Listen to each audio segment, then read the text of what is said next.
നീ എന്നെ മുസ്ലിമായി മരിപ്പിക്കണേ, സദ്വൃത്തരോടൊപ്പം മഹ്ശറിൽ ചേർന്ന് നിൽക്കാൻ എനിക്ക് തൗഫീക്ക് തരണേ എന്ന് പ്രാർത്ഥിച്ച വ്യക്തിത്വമാണ്.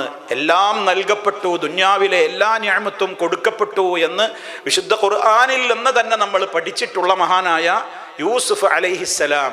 നല്ല സുന്ദരനായിരുന്നു, അധികാരത്തിൻ്റെ സോപാനങ്ങളിൽ വരെ എത്തിപ്പെട്ടു, എല്ലാം തികഞ്ഞു. പക്ഷെ എന്നിട്ടും അതൊക്കെ തന്നെ പറഞ്ഞിട്ടാ പറയുന്നത്, റബ്ബേ എനിക്ക് നീ ഒക്കെ തന്നു, പക്ഷേ അതുകൊണ്ടൊന്നും എനിക്ക് സമാധാനമല്ല, എല്ലാം നീ എനിക്ക് തന്നു എന്ന് പറഞ്ഞിട്ടാ ആ ദുആ തുടങ്ങുന്നത് തന്നെ. റബ്ബി ഖദ് ആതൈതനി മിനൽ മുൽക്കി, എൻ്റെ രക്ഷിതാവേ നീ എനിക്ക് അധികാരത്തിൽ നിന്ന് തന്നിട്ടുണ്ട്, നല്ല അറിവും നീ തന്നിട്ടുണ്ട്, അതൊക്കെ ശരിയാണ്. നീ ആകാശഭൂമികളുടെ സൃഷ്ടാവാണ്, നീ മാത്രമാണ് എൻ്റെ രക്ഷാധികാരിയായിട്ട് എനിക്ക് രണ്ട് ലോകത്തുമുള്ളത്. അതുകൊണ്ട് എനിക്ക് നിന്നോട് പറയാനുള്ളത് തവഫനി മുസ്ലിമാ, നീ എന്നെ മുസ്ലിമായി മരിപ്പിക്കണേ. അപ്പൊ നമ്മൾ എത്രത്തോളം പേടിക്കണം നമ്മുടെ ദീനിൽ വരുന്ന മുസീബത്തുകൾ, എത്രത്തോളം പേടിക്കണം ചീത്തയായ അന്ത്യം. എപ്പോഴും നമ്മൾ ദുആ ചെയ്യണം. ഉത്തരം കിട്ടുന്ന സമയങ്ങളിലുള്ള ദുആകളിലൊക്കെ നമ്മൾ അള്ളാഹിനോട് പറഞ്ഞുകൊണ്ടിരിക്കേണ്ട പ്രധാനപ്പെട്ട ഒരു കാര്യമാണത്, അള്ളാഹുവേ അന്ത്യം നന്നാക്കണേ. ഹുസ്നുൽ ഖാത്തിമത്തിന് വേണ്ടി എപ്പോഴും നമ്മൾ ചോദിക്കണം.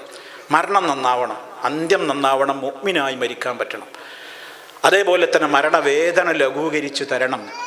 ഖബർ എനിക്ക് സ്വർഗത്തോപ്പാക്കി മാറ്റിത്തരണം. നമ്മൾ പലപ്പോഴും മരിച്ചവർക്ക് വേണ്ടിയൊക്കെയാണ് അങ്ങനെ പ്രാർത്ഥിക്കുക, അവരുടെ ഖബർ നീ സ്വർഗത്തോപ്പാക്കണേന്നൊക്കെ. നമ്മൾ നമുക്ക് വേണ്ടി ഇപ്പം തന്നെ പ്രാർത്ഥിച്ചു തുടങ്ങണം.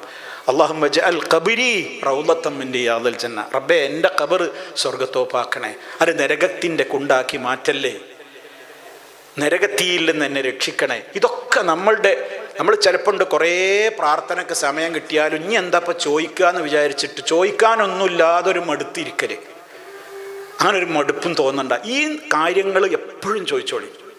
അള്ളാഹു നമുക്കൊക്കെ ആ നിലക്കുള്ള ഒരു ഹുസ്നുൽ ഖാത്തിമത്ത് നൽകി അനുഗ്രഹിക്കുമാറാകട്ടെ. കാരണം ഏറ്റവും കടുത്ത പരീക്ഷണം ദീനിലെ പരീക്ഷണമാണ്. ദീനിൽ പരീക്ഷണം ബാധിച്ചു വന്ന് അതിൽ സഹിക്കാനാവാതെ പതറിപ്പോയി അവൻ്റെ ദീൻ നഷ്ടപ്പെട്ടു പോയി എങ്കിൽ അവൻ മരിച്ചു പോവുക വളരെ മോശപ്പെട്ട നിലക്കായിരിക്കും, സൂൽ ഖാത്തിമത്താണ് ലഭിക്കുക. അതുകൊണ്ടാണ് പറയുന്നത് കടുത്ത പരീക്ഷണം ദീനിന്റെ പരീക്ഷണമാണ്.